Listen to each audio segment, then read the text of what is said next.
আজ আপনাদের সাথে শেয়ার করব বাড়িতে বসেই আপনারা কিভাবে এত সুন্দর একটি ট্রেন্ডি ব্যাগ বানিয়ে ফেলতে পারবেন। হ্যালো এভরিওয়ান, আসসালামু আলাইকুম সবাইকে। কি অবস্থা সবার, কেমন আছেন সবাই? তো আমার কাছে এই ধরনের একটি এমব্রয়ডারির কাপড় ছিল, যেটাতে এই ধরনের এমব্রয়ডারি করা ছিল রাউন্ড শেপে। তো আমি ভাবলাম এটা দিয়ে আমি একটি ব্যাগ বানাবো রাউন্ড শেপের। তো ব্যাগটা বানানোর জন্য এইখানে যে এমব্রয়ডারির কাপড়টা আছে তা এভাবে আমি রাউন্ড করেই কেটে নিলাম। সামনের পার্ট এবং পেছনের পার্ট দুইটির জন্য এভাবে দুইটি রাউন্ড অংশ কেটে নিয়েছি।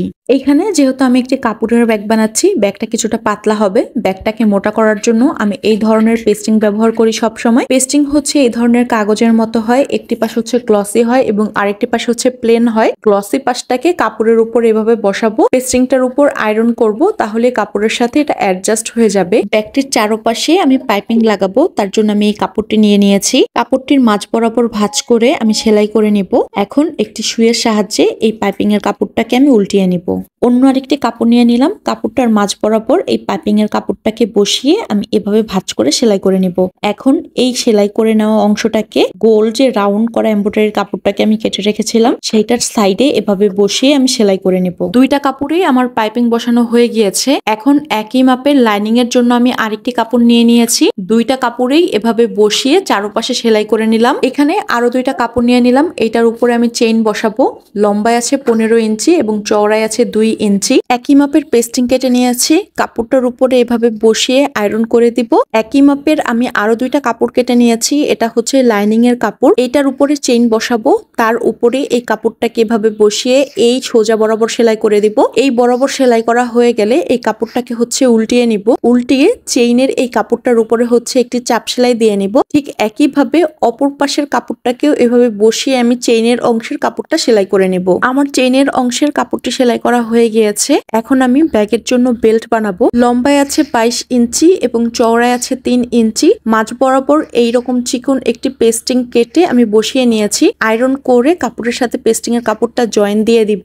এখন একটি পাশ থেকে এভাবে চিকন করে ভাঁজ করব, অপর পাশে এভাবে ভাঁজ করে মাঝ বরাবর আরেকটি ভাঁজ করে নিলাম। এখন বেল্টের দুইটি পাশেই আমি এভাবে সেলাই করে নিব। তো এখানে আমার বেল্ট বানানো হয়ে গিয়েছে। এখন চেইনের যে কাপড়টাকে সেলাই করে রেখেছিলাম সেই কাপড়টার দুইটি পাশে এভাবে এই বেল্টের কাপড়টি বসিয়ে আমি সেলাই করে নিব। এখন আমি আরেকটি কাপড় নিয়ে নিলাম, এখানে লম্বায় আছে 30 ইঞ্চি এবং চওড়ায় আছে 3.5 ইঞ্চি। এটার উপরে আরেকটি পেস্টিং বসিয়ে আমি আয়রন করে কাপড়ের সাথে পেস্টিংটি লাগিয়ে নিলাম। এখন চেইনের যে কাপড়টি আছে সেই কাপড়টির উপরে এভাবে উল্টো করে এই কাপড়টাকে বসিয়ে দুইটি পাশ থেকে সেলাই করে নিব। আমার দুইটি পাশেই সেলাই করা হয়ে গিয়েছে। ঠিক একই মাপে আমি আরেকটি লাইনিং এর কাপড় এভাবে কেটে নিয়েছি, সেই কাপড়টাকে তার উল্টো পাশে বসিয়ে এই দুইটা পাশে সেলাই করে নিতে হবে। দুইটি পাশে যখন সেলাই করা হয়ে যাবে তখন এই কাপড়টাকে এভাবে উল্টিয়ে নিতে হবে। আগে যে কাপড়টা জয়েন দিয়ে রেখেছিলাম সেই কাপড়ের বরাবর এভাবে বসিয়ে চারপাশে সেলাই করে সেই কাপড়টার সাথে এই কাপড়টা জয়েন দিয়ে দিতে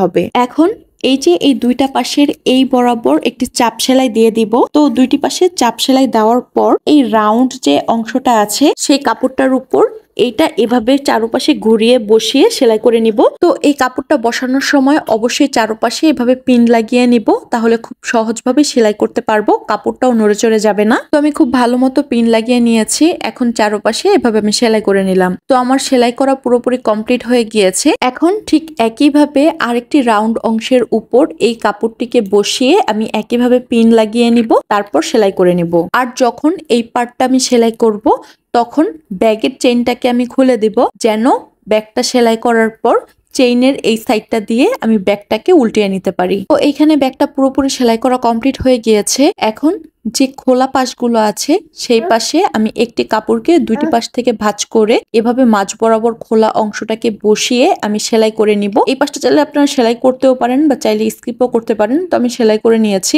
এখন যেই চেইনটা যে খোলা রেখেছিলাম সেই পাশ থেকে আমি ব্যাগটাকে উল্টিয়ে নিলাম। তো এখানে দেখতেই পাচ্ছেন আমার কি সুন্দর একটি রাউন্ড ব্যাগ বানানো কমপ্লিট হয়ে গিয়েছে। তো এই ধরনের কাপড় দিয়ে চাইলেই কিন্তু আপনারা সুন্দর একটি ব্যাগ বানিয়ে ফেলতে পারেন। তো আমার এই ধরনের এমব্রয়ডারির কাপড় ছিল, তার জন্য আমি এইরকম একটি ব্যাগ বানিয়ে ফেললাম। আপনারা চাইলে যে কোনো কাপড় দিয়ে বানিয়ে ফেলতে পারেন। তো ব্যাগ বানানোর ভিডিওটি কেমন লেগেছে সেটা আমাকে অবশ্যই কমেন্ট করে জানাবেন। ভিডিওটি ভালো লাগলে লাইক, কমেন্ট এবং শেয়ার করবেন। আজ এই পর্যন্তই, আল্লাহ হাফেজ।